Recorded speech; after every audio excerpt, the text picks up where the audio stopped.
Jumpa kembali dengan channel Rudy Rinaldi pada tanggal 31 Juli jam 4:26 sore. Alhamdulillah kita bertemu kembali. Kali ini kita akan berbicara tentang pengadaan barang jasa dalam rangka penanganan darurat penyakit mulut dan kuku pada hewan ternak. Nah, teman-teman sekalian, ini berdasarkan data dari data berita online ya, disebutkan bahwa di Jawa Barat itu jumlah ternaknya yang sudah tertular PMK sebanyak 50.836 ekor di 27 provinsi ya. Jadi ini menurut keterangan bahwa di tanggal 28 Juli ini PMK telah menyebar di 27 kabupaten kota, 347 kecamatan, dan 808 desa. Jumlah ternak tertular itu 50.836 ekor dengan perincian 34 ribuan ekor sapi, 14 ribuan ekor sapi pedagi, 422 domba, dan 1.366 kerbau. Nah, sedangkan secara nasional ini sudah tersebar di 21 provinsi ya, dengan 116.000 ekor ternak dinyatakan sembuh, 2.900 ekor hewan ternak dipotong bersyarat, dan 2.126 ini ternak mati ya karena PMK. Jadi ini korban se-Indonesianya, sehingga ada total yang telah divaksinasi per hari ini menurut pada tanggal bulan Juli ini, 9 Juli ya, itu sekitar 400.000 ekor.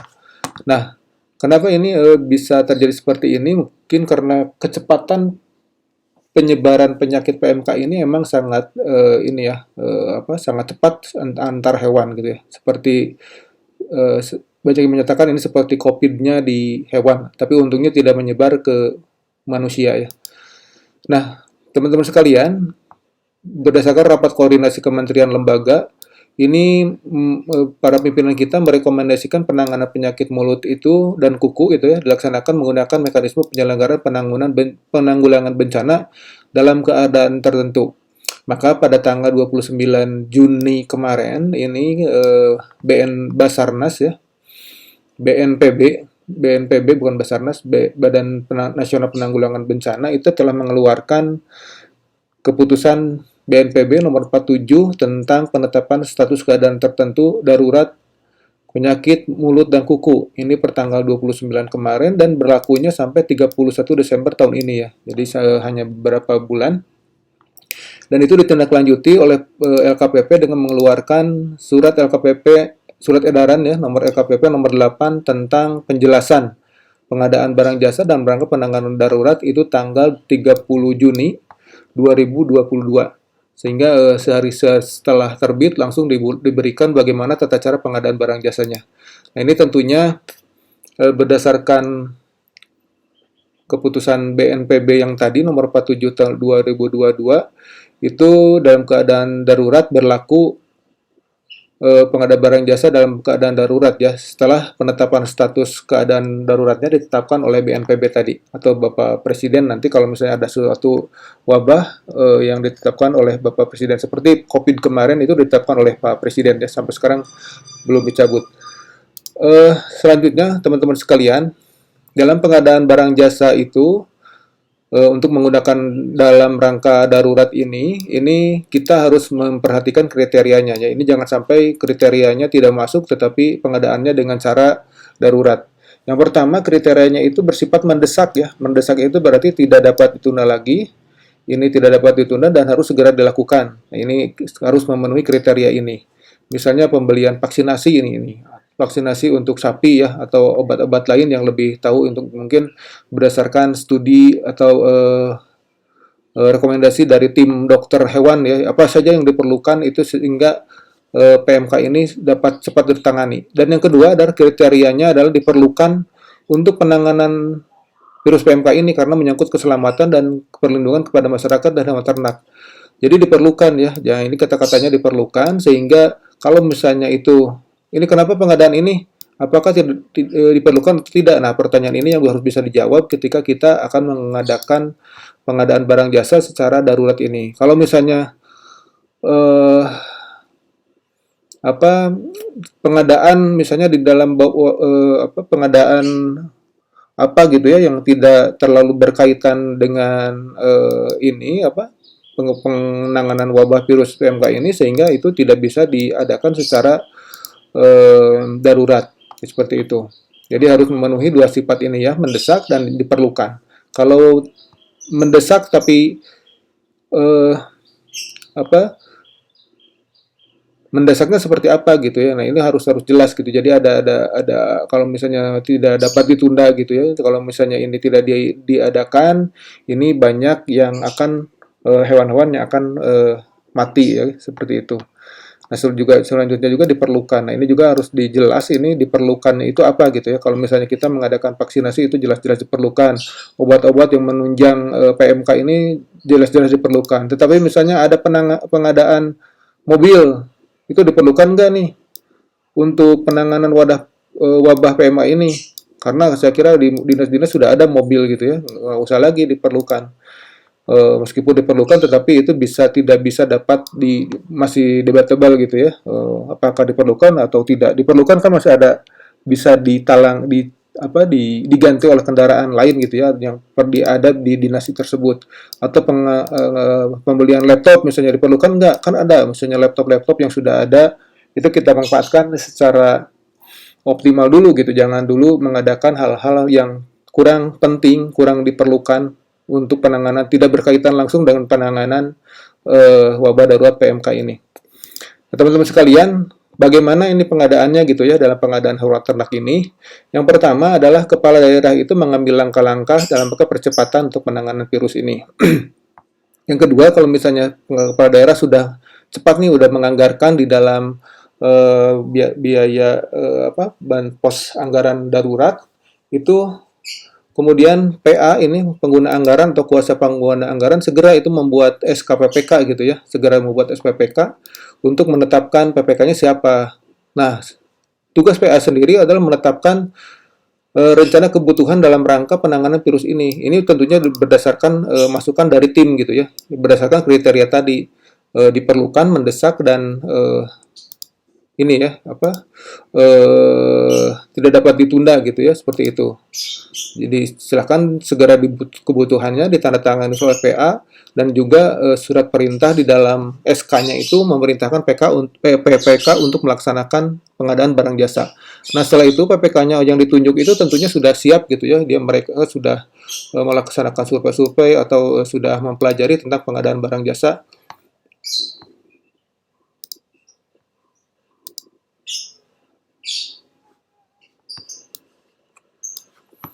Melaksanakan pengadaan barang jasanya. Nah, teman-teman sekalian, selanjutnya ketika langkah-langkah PPK-nya apa ini yang harus dilakukan oleh PPK? PPK menunjuk pelaku usaha dengan menerbitkan SPPBJ langsung nih. Nah, di dalam surat menunjukkan penyedia barang jasa itu berisi tentang jenis pengadaannya apa gitu ya, sudah jelas. Saya kira contoh-contoh SPPBJ bisa kita sampaikan. Teman-teman PPK misalnya yang memerlukan, silakan menghubungi Biro Pengadaan Jasa masing-masing, atau di dalam template di Peraturan Lembaga nomor 12, Peraturan Lembaga LKPP gitu ya, nomor 12 tahun 2021, di situ ada juga template untuk pengadaan langsung seperti itu. Ini isinya seperti ini ya, jadi pengadaan, perkiraan ruang lingkup, lokasi pekerjaan, rencana waktu penyelesaian pekerjaannya sampai kapan, jenis kontraknya apa gitu ya. Nah, ini ada harga satuan, lumsum, gabungan lumsum, dan harga satuan, biaya plus imbalan. Nah, biasanya itu kita kalau misalnya pekerjaan-pekerjaan darurat seperti ini kita adakan secara lamsam ya, lumsum ini, atau juga harga satuan juga boleh. Tapi kalau misalnya ini gabungan lumsum, harga satuan dan penugasan, serta biaya plus imbalan, ini biasanya untuk konstruksi ya, biaya plus imbalan ini.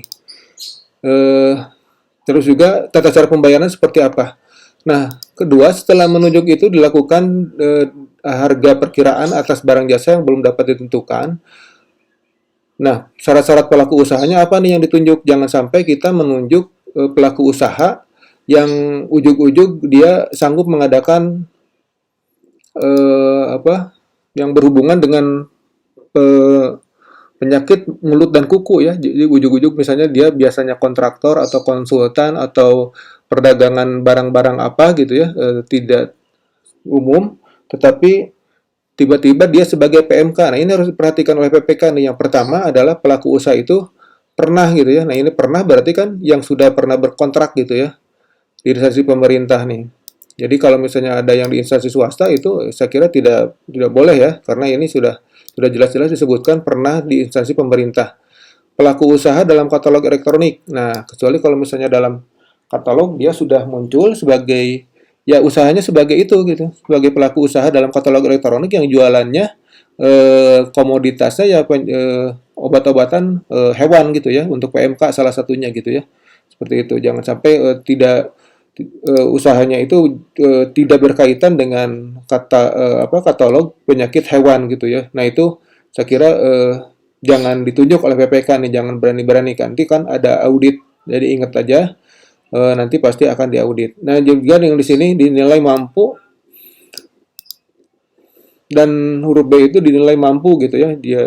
Jadi misalnya di sini sejenis yang dibutuhkan, dinilai mampu itu artinya ya obatnya ada gitu ya. Jadi bukan hanya eh, menjanjikan ada, ya berarti kan PPK bisa bisa melaksanakan survei, melaksanakan pengecekan sehari 2 hari kan bisa ya, untuk melaksanakan cek. Ini barangnya ada nggak? Ada, ya kita cek gitu. Bisa seperti itu. Jangan sampai mereka ada tapi di Cina gitu ya. Nah, itu kan memerlukan waktu lagi gitu ya, seperti itu. Terus juga pelaku usaha yang ditunjuk itu menyampaikan penawaran harga gitu ya. Nanti dari PPK menyampaikan penawaran menyampaikan SPPBJ itu, nanti dari penyedia menyampaikan penawaran, nah, gitu, surat penawaran, lampirannya, volumenya dikasih gitu ya, kebutuhan dari PA tadi, nah, dari PA nanti dicek lagi sama PPK, nanti disebutkan rinciannya kebutuhannya seperti apa gitu ya, dan spek teknis yang dibutuhkan.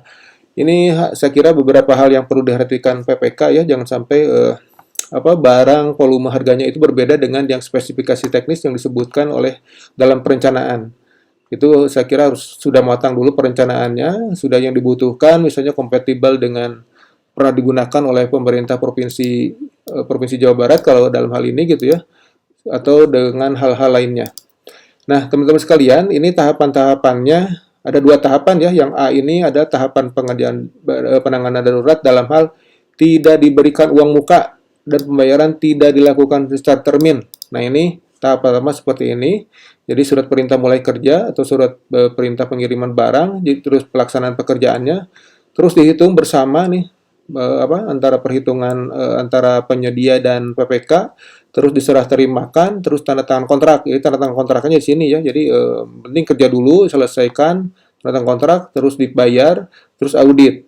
Nah, biasanya sebelum pembayaran kalau PPK-nya tidak berani, nanti kalau misalnya sulit juga untuk melaksanakan, kalau dia udah dibayar kelebihan itu akan sulit dikembalikan, lebih baik diaudit dulu, nggak apa-apa seperti itu, lebih lebih aman juga gitu ya. Diaudit dulu baru dibayar, bisa seperti itu, tergantung fleksibilitas dari PPK-nya. Nah, yang selanjutnya dalam surat perintah pengiriman atau surat SPMK itu memuat gitu ya. Isinya itu adalah perintah agar penyedia melakukan mobilisasi, terus jenis pekerjaannya apa, lokasinya di mana, ini pengirimannya bisa bisa per kabupaten kota misalnya ya, kalau misalnya di kabupaten di provinsi pengadaannya, atau bisa ini dengan pengiriman atau tidak nih, misalnya lokasinya cukup di kabupaten kota. Nah, tentunya penyedia barang jasa itu akan menyesuaikan harga gitu ya dengan ongkirnya ke kabupaten kota, atau ongkirnya mereka sudah terbiasa dengan eh, kurir gitu ya, yang sudah terbiasa sehingga bisa termasuk dalam harga atau termasuk diskon lah, itu mau bonus sama pemerintah juga nggak apa-apa. Terus tanggal mulai kerja itunya kapan gitu ya, mulai kerjanya, terus penyelesaian pekerjaannya seperti apa. Ini jangan sampai lewat dari 31 Desember ini ya, seperti surat edaran dari keputusan BNPB tadi gitu ya. Nah, itu tidak boleh lebih dari itu. Terus tata cara pembayarannya itu biasanya kalau misalnya ini lebih aman sekaligus gitu ya, penyedianya mempunyai modal. Terus hal-hal yang perlu dianggap perlu itu seperti komponen biaya yang dibebankan dalam harga gitu ya. Sementara lain berproduksi, pengiriman, pemesanan, pengepakan, jenis imbalannya, ini hal menggunakan jenis kontraknya itu seperti itu. Terus PPK meminta penyedia menyiapkan bukti kewajaran. Nah, PPK itu penyedia menyiapkan bukti kewajaran harga. Kewajaran harga itu yaitu menandatangani bahwa harga yang harga yang disampaikan kepada pemerintah itu termasuk wajar gitu. Yang ini yang perlu nantinya akan diaudit oleh inspektorat atau BPKP. Nanti kalau misalnya ada kelebihan ya sudah seharusnya penyedia harus mengembalikan kelebihan bayar tersebut. Tentunya berdasarkan penelitian, misalnya berdasarkan kontrak yang telah lalu gitu ya, atau harga di pasaran ini tidak bisa lagi lebih mahal dari harga pasaran gitu ya. Bahkan ke pemerintah itu harusnya lebih murah ya, karena belinya banyak gitu ya. Nah, selanjutnya PPK menandatangani kontrak dengan penyedia setelah penyedia melaksanakan pekerjaan dan dilakukan perhitungan bersama hasil serah terima serta serah terima. PPK melakukan pembayaran berdasarkan kontrak. Nah, ini ya. Jadi tahapan selanjutnya seperti itu. Kita lihat lagi untuk di B ini ya, ini dilakukannya setelah PPK-nya itu akan memberikan uang muka. Ini terserah. Kalau uang muka itu kan kewenangan dari PPK. Kalau PPK-nya khawatir setelah uang muka banyak kejadian yang tidak selesai pekerjaan, ya tidak usah dikasih gitu ya. Tetapi ada haknya oleh penyedia. Kalau misalnya penyedianya mempunyai kesulitan dalam likuiditas dan modal, itu bisa juga diberikan uang muka gitu ya. Tetapi tentunya dengan kepercayaan dari perusahaan yang benar-benar perusahaannya ada dan yakin PPK bisa mempercayai dari penyedia itu. Nah, setelah SPMK itu disusun gitu ya, diserahkan, ini langsung di penyusunan kontrak, ini tanda tangan kontrak, bisa pemberian uang muka, pembayaran termin, jadi uang muka, pembayaran uang muka. Nah, di termin ini bisa misalnya uang mukanya 30% nih, pembayaran termin ini misalnya dari 2% ini ya, dari 2 termin ini misalnya di sini 15%, di sini 15% untuk melunasi uang muka ini yang telah diberikan, sehingga diserah terima ini sudah lunas gitu ya. Di pembayaran audit akhir ini tentunya setelah melaksanakan audit itu langsung untuk pelunasannya seperti itu. Nah, teman-teman sekalian, di dalam SPMK-nya itu kalau misalnya dengan uang muka itu perbedaannya di sini ya. Kalau tadi ininya sama ya, misalnya isinya tentang perintah, terus jenis pekerjaannya, tanggal dan rencana penyelesaiannya. Juga perbedaannya sini. Jadi PPK itu menyusun rancangan kontrak berdasarkan volume pekerjaan yang menandatangani kontrak dengan penyedia. Nah, ini kesepakatan volumenya gitu ya. Berapa persen uang muka yang akan diberikan atau tercermin terminnya itu nanti dicantumkan dalam kontrak gitu ya, angsuran-angsurannya misalnya gas uang muka berapa, nanti kalau misalnya cermin pertama cair itu dipotong dengan uang muka, cicilan uang muka seperti itu isinya ya. Nah, teman-teman sekalian, jadi PPK juga memberikan uang muka setelah penyedia menyerahkan jaminan uang muka. Nah, ini tentunya uang mukanya bisa dari bank atau asuransi gitu ya, tapi kalau misalnya nilainya besar, saya sarankan dari bank ini ya, yang sudah bank nasional atau bank swasta, biasanya itu lebih terjamin ininya ya, kecepatan untuk pencairan uang mukanya dan untuk keamanan pemberian uang muka. Kadang-kadang ada juga pernah kejadian ada uang mukanya, ternyata jaminannya itu tidak dapat lama untuk diklaimnya gitu ya, sehingga kita kasihan kepada PPK-nya yang menjamin uang muka itu. Nah, nanti si penyedia ini menyerahkan uang muka, tentunya PPK dapat memeriksa nih uang mukanya ini dari mana gitu ya. Dari mana penerbitnya itu, misalnya cek sudah ada kerjasama atau lisensi dari OJK enggak gitu ya. Nah, kalau belum ya itu jangan diterima gitu ya. Kalau misalnya sudah, itu ya ke kantornya, ini betul nggak nih ada uangnya atau seperti apa gitu ya, jaminannya seperti apa. Karena kalau misalnya kita ini sangat beresiko nih, harus hati-hati PPK gitu ya untuk menentukan apakah menerima jaminan itu dan mencairkan uang mukanya, itu harus benar-benar diperhitungkan secara hati-hati. Dan juga ini nanti untuk pengembaliannya diangsur secara proporsional dari termin. Nah, terus yang ini, dalam hal pembayaran dilakukan secara termin, PPK melakukan pembayaran berdasarkan progres hasil pekerjaan. Jadi setelah progres misalnya ini nih udah 50% progresnya, ya baru kita bayar 50% gitu ya, dikurangi uang muka. Terus juga nanti terakhir ya bayar lagi tergantung progresnya seperti itu ya.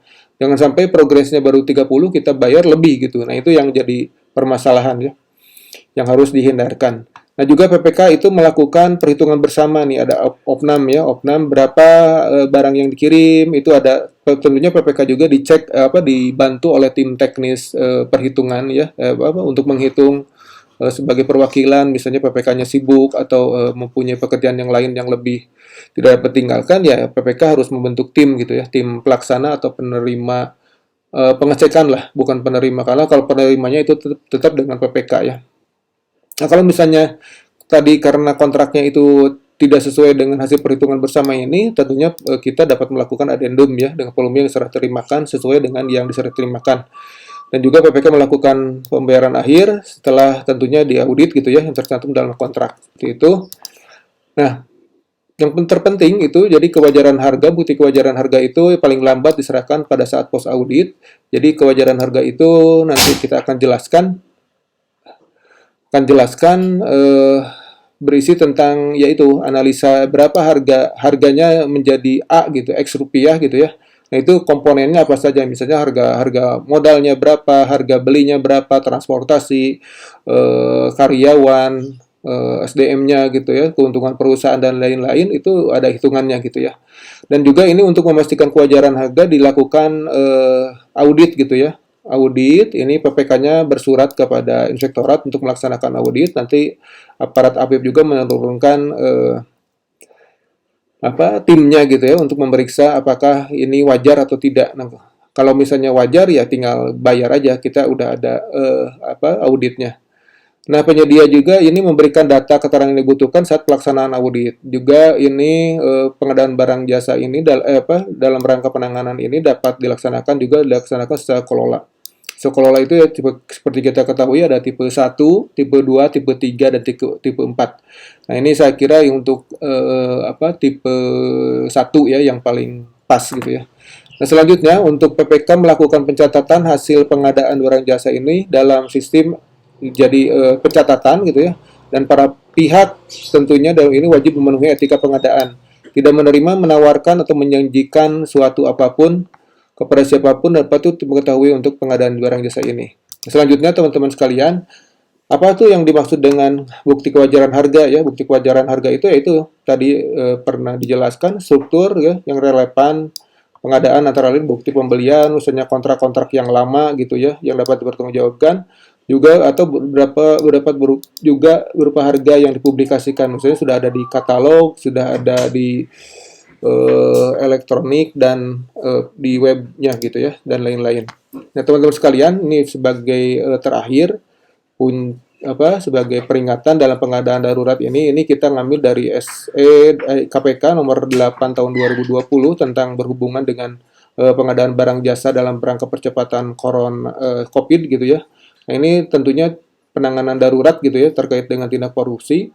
Itu disebutkan bahwa prinsip PBJ-nya itu adalah efektif, transparan, akuntabel, dengan tetap berpegang teguh pada value for money. Nah, selanjutnya ini ada larangan-larangannya ya, A, B sampai H. Ini tidak melakukan persengkongkolan, tidak memperoleh kickback, tidak mengandung unsur penyuapan, tidak mengandung unsur gratifikasi, tidak mengandung unsur adanya benturan kepentingan, tidak mengandung unsur kecurangan atau maladministrasi, tidak berniat jahat, mensrea gitu ya, dan tidak membiarkan terjadinya tindak pidana. Teman-teman, itu yang perlu kita sebagai patokan gitu ya, sebagai PPK atau sebagai siapapun penyedia maupun PPK di dalam pengadaan darurat penanganan penyakit mulut dan kuku ini. Mudah-mudahan bermanfaat untuk kita semua. Demikian, billahi taufiq wal hidayah, saya Rudi Rinaldi pamit. Assalamualaikum warahmatullahi wabarakatuh. Mohon maaf atas kekurangannya. Mudah-mudahan kita semua dalam keadaan sehat walafiat dan selalu diberikan kesejahteraan, rezeki, kesehatan yang paripurna, dan karir yang terus meningkat. Demikian, Assalamualaikum warahmatullahi wabarakatuh. Sampai jumpa.